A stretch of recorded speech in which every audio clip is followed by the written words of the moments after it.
নানা অনিয়মের অভিযোগ নরসিংদীর রায়পুরা উপজেলার সরকারি আদিয়াবাদ ইসলামিয়া উচ্চ বিদ্যালয় ও কলেজের অধ্যক্ষের বিরুদ্ধে। শিক্ষা অধিদপ্তরের তদন্তে অভিযোগের প্রমাণ মিললে সাময়িক বরখাস্ত হন তিনি। তাকে পুনর্বহালে শিক্ষক শিক্ষার্থী ও এলাকাবাসীর মাঝে দেখা দেয় বিক্ষোভ। নরসিংদী প্রতিনিধি সোহাগ মিয়ার তথ্য ছবি নিয়ে ডেস্ক রিপোর্ট। নরসিংদীর রায়পুর উপজেলার ঐতিহ্যবাহী শিক্ষা প্রতিষ্ঠান সরকারি আদিয়াবাদ ইসলামিয়া উচ্চ বিদ্যালয় ও কলেজ ২০০৫ সালে অধ্যক্ষের দায়িত্ব নিয়ে আসেন নূর সাখাওয়াত হোসেন মিয়া। এরপর নানা অভিযোগ ওঠে তার বিরুদ্ধে। ঘুষ দিতে রাজি না হওয়ায় দুজন শিক্ষককে স্কুল থেকে বের করে দেওয়ার অভিযোগও রয়েছে। ২৪-এর গণ অভ্যুত্থানের পর সাখাওয়াত হোসেন আত্মগোপনে গেলে সরব হয়ে ওঠেন শিক্ষক শিক্ষার্থী ও অভিভাবকরা। এই প্রতিষ্ঠানে ম্যাডামরা হাওয়া করে কাটতে হয়েছে ওনার অত্যাচারে। প্রিন্সিপাল যে অপরাধ করছে সেই অপরাধের জন্য তিনি শাস্তি পাবেন, এটা আমি প্রত্যাশা করি।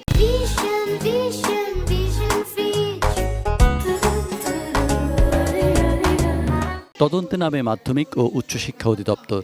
অভিযোগের সত্যতা পাওয়ায় অধ্যক্ষকে সাময়িক বরখাস্তও করা হয়। তবে গত ১৩ ফেব্রুয়ারি তাকে আবারও স্বপদে বহাল করা হলে ক্ষোভে ফুঁসে ওঠেন অভিভাবকরা।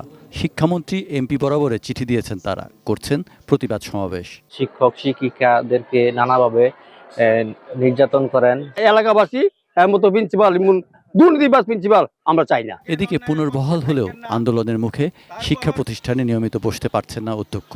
রায়পুরা উপজেলা নির্বাহী অফিসারের কার্যালয়ে একটি কক্ষে বসে দাপ্তরিক কার্যক্রম চালাচ্ছেন। তবে নিজের বিরুদ্ধে ওঠা এসব অভিযোগ অস্বীকার করেছেন তিনি।